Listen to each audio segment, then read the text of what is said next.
I want to introduce you to Raya, which is a platform that we've built, taking all the elements that we've learned from the AI world in the past 60 years, making programmatic tools for every type of device, including AI, making this device a multifunctional one. So if we are looking at the current map that you can find today in the robotics world, and we divide it between how many purposes one device can have in comparison to how difficult it is or how challenging it is to code for that specific device. If we are going to see and check other robots like iRobot, for example, the environment is very hard coded in the device. It's a single purpose device, and it's something that we believe that together with our platform, we'll be able to empower developers to add more value to an iRobot, and I'm going to show you how in a couple of minutes. So basically, Raya, our platform, is taking 5 elements, combining them together, empowering developers to contribute their skills in order to add more and more capabilities for devices, for machines, for robots. It doesn't even have to be our robot. It can be on every robot. So it's agnostic to the hardware itself. And it's basically continuing the purpose for which we designed the company, to making every device a multifunctional one. So I'm going to show you an example, 3 lines of code, a robot understanding there is a bottle, grasping it, and just picking it up, 3 lines of code. You see that the robot identifies the object. He plans how big or how wide the grasping should be. He then grasps it, understand that he grasped it, and picked it up. You see a bottle, but tomorrow it can be a beer. It can be your dog's toy. It can be your laundry. It can be something to water the plants with. It can be everything. And by the way, it doesn't have to be this robot at all.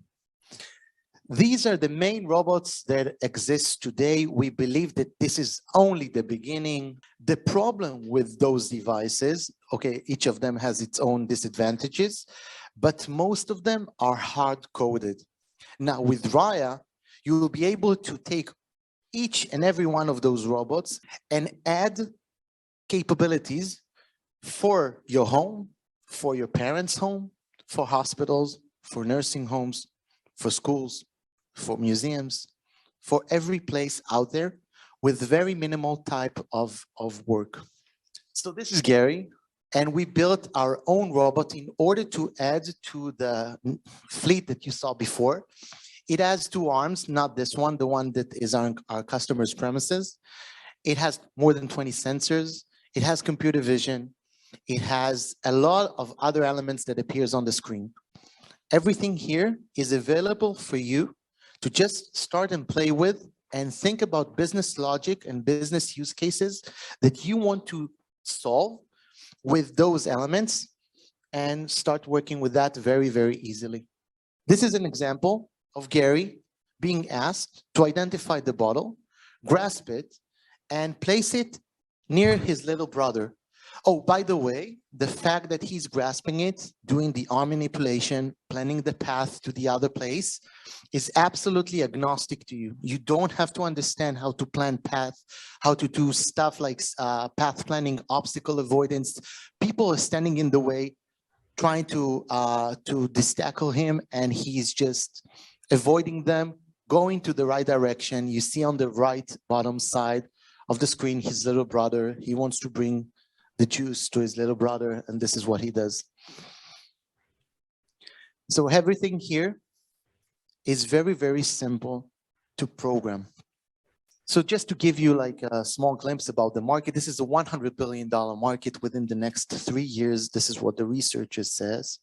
And the main verticals that we believe that will be very popular and adopt a lot of robotics systems will be at least 4: hotels, hospital, nursing homes, offices. You as developer can build any type of application in order to solve problems that these verticals experience. What kind of application? You name it. Just imagine. We named here a few, but just to give you an example, one of the people that we talked is going to get married in the next 2 months, and he wanted to program a robot to bring them the rings in their chuppah.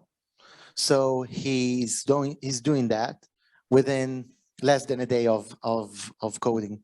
But these are just an examples of stuff that you can build with our system on any robot.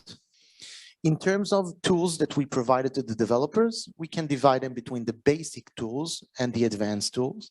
The basic tools contains access to cameras, to sensors, any type of interactions that the computer or the LED or the touchscreen would have, any type of sound that this device or other devices may have. It's totally agnostic to you.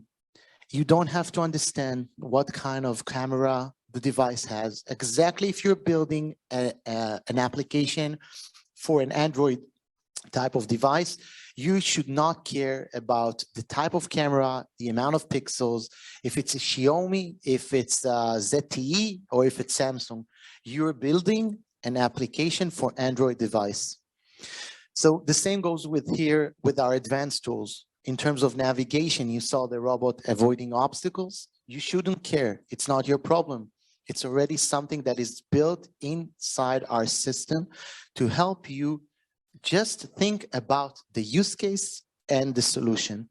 We've been building a simulator in Unity, different types of environments. You can inject your robot, currently it's Gary, but you can inject any robot very easily and start working in the simulator exactly as you would have done in the real world. It can be a supermarket environment. It can be an apartment environment. It can be an hotel, whatever. This is an example. On the left side, there's the screen. Gary is being asked with 3 lines of code to arrive to point XY, which is the kitchen. You can see it. It's real. It's in the simulator. And this is an environment that we've built. Again, very easy to build an environment, something that is very easy to program. So we wanted to prevent developers from bothering themselves to identify what kind of components they need in order to make an access for the end users. We built a lot of components that are just drag and drop, not just drag and drop, but also very easy to code, but they are available in order to avoid the need for the developer to bother him or herself with elements like the UI kit. If you want to check what we've been doing in the past 1.5 years and you want to be part of this revolution, this is the website. And we're starting today the launch of our system of Raya. We'll be very, very happy to get a feedback from you and any type of comments, and looking forward to seeing you there.